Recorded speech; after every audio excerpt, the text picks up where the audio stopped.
Hello everyone and welcome to another episode of Tom's Gadget Garage. Today we are back at South Mountain here in Phoenix, Arizona with one of my all-time favorite commuter scooters, the Segway Ninebot Max G2, and we're here to test out whether or not the latest firmware update, version 1.5.1, actually addresses some of the downhill performance that the update says it does. Now, if you recall from some of my previous videos, when riding the scooter downhill at speed, specifically speeds above the maximum set speed of 22 miles an hour for this scooter, let's say 24 to 26 miles an hour, you would occasionally get some phantom braking. So you'd be cruising along, having the time of your life, and then all of a sudden you hit 26 miles an hour, and boom, you'd get some weird regen braking, which, if you weren't ready for it, is absolutely startling and potentially a safety issue. And so when Segway released this firmware update for the Max G2, I was super excited because it specifically says that it addresses downhill performance. So we're going to go ahead and test that out today. So hang tight, we're going to jump right into it.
Alright, so now that we have climbed South Mountain, I'll say a little bit slower than the first time around. So this firmware update definitely has taken away a little bit of the hill climbability, but now we're on the downhill side.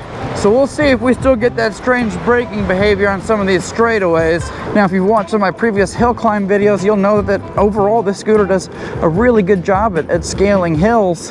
The problem is on the downhill side of things, things start to get a little choppy when you go over the maximum speed of 22 miles an hour. So let's say you're going 24 or 26 miles an hour. Previously, there was a lot of like jerky brake, unexpected braking behavior that, you know, if you weren't paying attention, would absolutely catch you off guard. And so we're here today to see if we get that same behavior.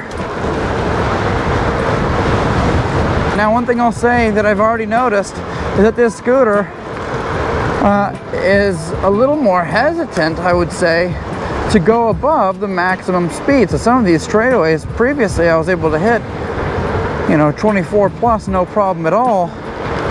And here it's holding closer to the maximum speed. I don't know if that update, they increase some of the gradual braking behavior as you approach those top speeds going downhill. We've got about 21% battery left, so we've pretty much drained this thing on the way up here. So we'll see how this ends up. Hopefully we got enough juice in the tank to make it back to the car. I certainly wouldn't want to be walking back. We didn't have an issue last time around. I think we ended at 11% battery, so we'll see how we do this time around.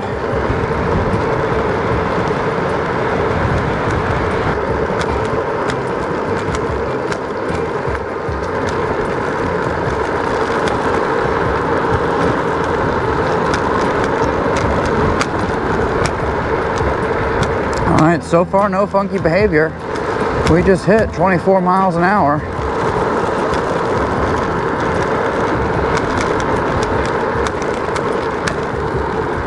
Let's see if we can get into more of these straightaways here. We are currently at 15% battery power. So, you know, the good thing is a lot of this is going to be downhill. There are some little uphill parts like this here on the way down, but hopefully we can make it back to the car. I really don't want to be walking this scooter back to the car today. So we'll see if we make it.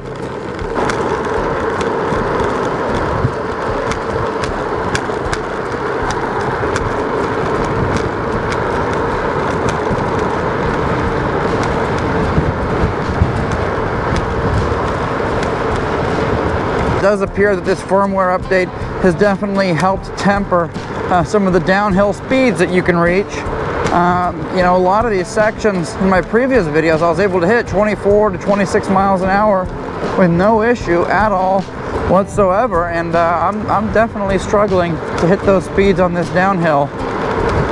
And so it looks like the firmware update has addressed some of those downhill braking scenarios where the brake automatically, you know, kicks in once you reach high speeds.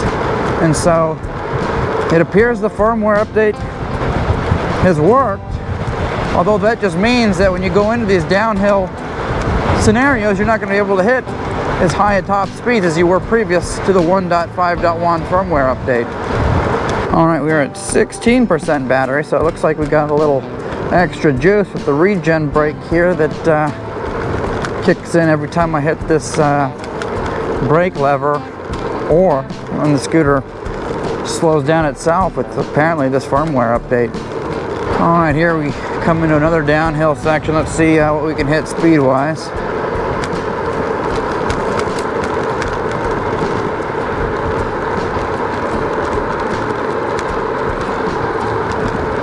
We are at 10% battery. So the battery is definitely drained significantly faster on this uphill and now downhill ride than it had previously. And you know, we started this ride out at 100% charge. So that's definitely something to note with the 1.5.1 firmware update. As it appears that battery consumption has increased a bit, and I'm just not able to hit the same top speeds as I was able to hit previously. So the good news here is that I haven't experienced any of the jerky braking behavior that I experienced previously, which, you know, could absolutely be a safety hazard if you're not prepared for it. And so we haven't experienced any of that on this ride. So that's definitely a plus. I would say the downside is it appears battery consumption has increased a little bit, and you're no longer as easily able to hit some of those top speeds as you were before. Hence the reason why you don't have the jerky braking behavior, because you're not hitting 25, 26 miles an hour anymore, at least on this hill. You know, of course, there's steeper things that are out there that, you know, you can probably test here in the future, but all else being equal, the firmware update does appear to have addressed the issue, with some sacrifices, of course. Alright, we're at 10% battery. Scooter temperatures 44 degrees Celsius, so it has cooled down a bit, which is to be expected. We're now going downhill, no longer pushing this scooter to its limits on the uphill section. Alright, we are officially at 16 miles on this ride, so 8 miles up so far, 8 miles down. And we're at about 7% battery remaining, which is a little bit lower than it was the first time around when we came up and did this hill climb with this scooter. So we'll see what we end at.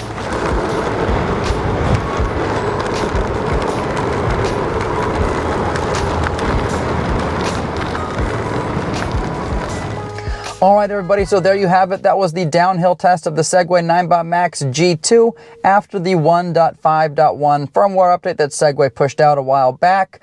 After testing, you know, there's a couple things I want to point out. One, it looks like battery consumption has gone up a little bit with this. You know, on the previous ride, we were able to finish out at 11% battery remaining. This time around, it was like 4 to 5%. So there's definitely increased battery consumption. Another thing I do want to mention is that power output also seems to have gone down in some sections going up the mountain, where previously I was able to hit, you know, 8-9 miles an hour on some of the steeper sections. This time around, really 3 to 4 miles an hour. And once I got to the top, to the steepest section, where I was previously able to go up at about 3 miles an hour, I actually had to engage my foot and do some kicking for the last 300 yards or so. So that was definitely noticeable. What the firmware update does seem to have addressed is the braking situation. I found it much more difficult to hit those top speeds of 24 to 26 miles an hour. In fact, I think the top speed I hit during this ride was just about 24 miles an hour, whereas before I was able to hit 26 plus miles an hour. So it seems like with this firmware update, the scooter is actually tempering some of those downhill speeds so that you don't reach them and end up in a situation where you have some of that phantom braking that you saw in some of my previous hill climb videos. So with all that being said, yes, it looks like the firmware update has worked, but there are some sacrifices, mainly being reduced power output, increased battery consumption, as well as lower top-end speeds above and beyond the maximum stated speed for the scooter of 22 miles an hour. I hope this was helpful for you, and as always, thank you so much for tuning into Tom's Gadget Garage. We'll see you next time.